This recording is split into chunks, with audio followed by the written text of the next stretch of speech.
untuk mengecapi hasrat murni di dalam hati. Usaha dengan doa, masanya akan tiba. Dengan restu ilahi, kelak pasti akan ditemui. Tunjukkan cahaya di hati gelap, Allah. Tunjukkan jalan seandainya hilang, Allah. Perjalanan yang bakal ditempuh, tegakkan semangat bila runtuh.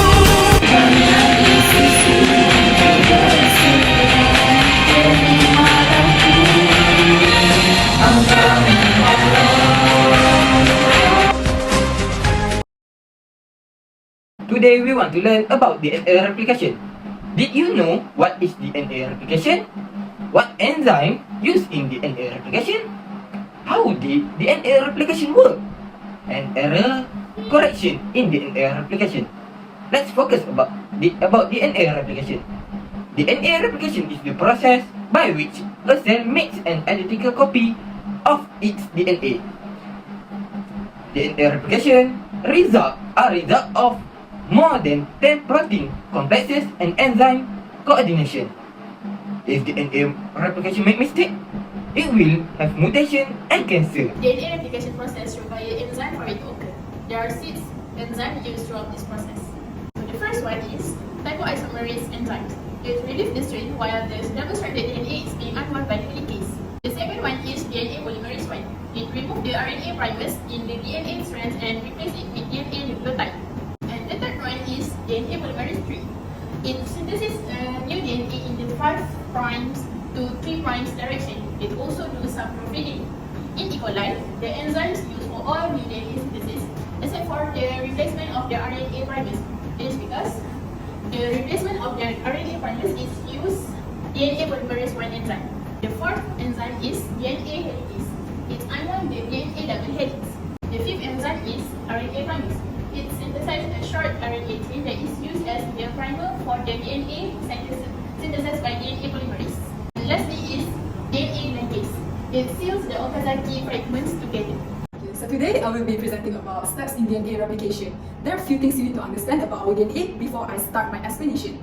Do you know that DNA are anti-parallel to one another? What we mean by anti-parallel to one another is because DNA have bases that are complementing each other. For example, adenine with thymine while guanine with cytosine. So since DNA are anti-parallel to one another, this means that they are in the direction of one strand is in the direction of 3' to 5', while the complementary strand in the direction of 5' to 3'. Allow me to explain a little bit about the process of DNA synthesis. But before that, there's one important thing that you need to know. DNA replication occurs in only 5' to 3' direction, starting with enzyme DNA helicase. As my friend had explained to you all earlier about the enzyme DNA helicase, this enzyme works by unzipping the double helix into 2. How does this unzipping of DNA strand occur? DNA helicase breaks the hydrogen bond between the complementary bases to separate the double helix into 2. There's this protein that is called single-stranded binding protein or SSB protein that binds on each separated strand like this. So why does it bind to those strands? It is to prevent the strand from joining back together after they are being separated.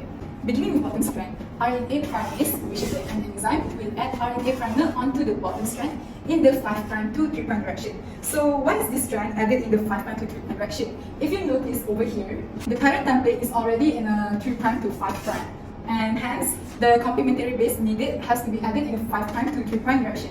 But why is this RNA primer so important for the replication process? It's because without the RNA primer, DNA polymerase 3 won't have a foundation to start putting nucleotides into the DNA template. Okay, after that, the primase enzyme will be removed from the template because we won't be needing that anymore. And DNA polymerase 3 will start adding free nucleotides on the RNA primer to extend the nucleotides along the way. Now, this whole DNA strand on the bottom are called the leading strand because the direction of DNA synthesis is towards the replication fork. So the leading strands now are said to be synthesizing continuously. Okay, now let us move on to the bottom strand, to the top strand. For the top strand, RNA primase will once again add RNA primer onto the top strand. But that's the difference for this one. This one, the direction is in 5 to 3 2. But the difference is, it is away from the replication fork. if you see here, the replication fork moves towards the left, right? But the RNA primer is synthesized towards the left. So the same process happens as just now. After the RNA primer is added, the RNA primase will be removed, and DNA polymerase III will add free nucleotides onto where the primer is. But the difference is the nucleotide is added in a 5 to 3 direction to the left, which is away from the replication fork. So since the nucleotides are added away from the replication fork, a short discontinuous strand of DNA is formed. And the strand is called the lagging strand, which is the short one. The DNA fragment that formed because of this short strand are called Okazaki fragment. To give a short summary, the top strand are now called the lagging strand, meanwhile the bottom strand are called the leading strand. DNA will unwind more to continue the replication. So for the leading strand at the bottom, DNA polymerase III will add more nucleotides on the DNA template, and the leading strand will continue to synthesize continuously. Okay, so now on the lagging strand at the top, a new RNA primer will be formed. From just now, we don't use the same RNA primer, we use a new one.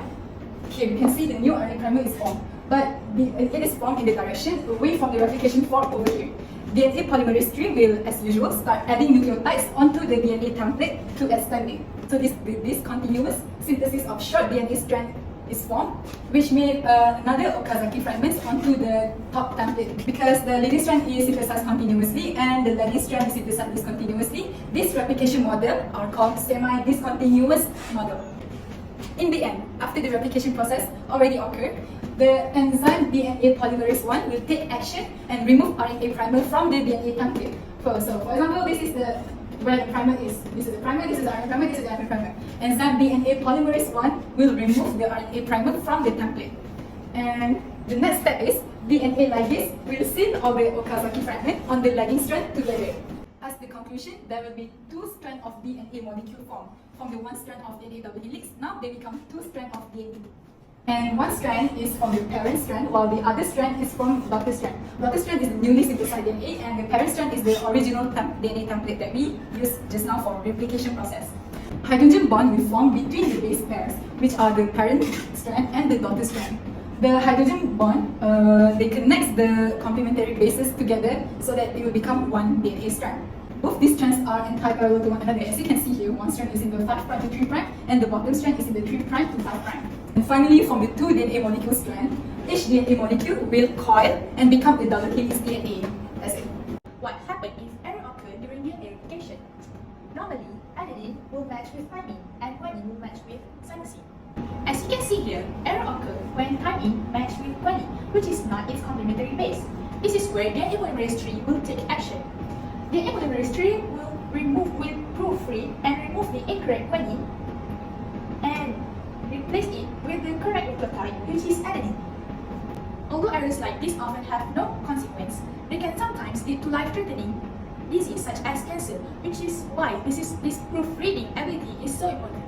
So, let's sum up all of your learning just now. So what have you learned today is DNA replication, the enzymes used in DNA replication, the process of DNA replication, and the error correction in DNA replication.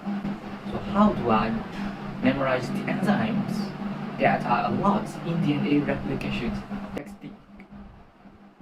I have a way to remember all of them. How about Harry Potter loves donut topped with lemon? Harry Potter loves donut topped with lemon.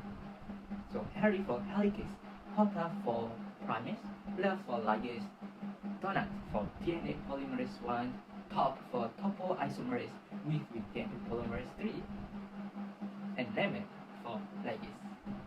So what about error corrections in DNA replications? Remember, only DNA polymerase can proofread because it has proofread ability. Polymerase checks for an error. If an error occurs, the polymerase can backtrack, excise the incorrect nucleotide, and replace it with the correct one. So that's all of the summary of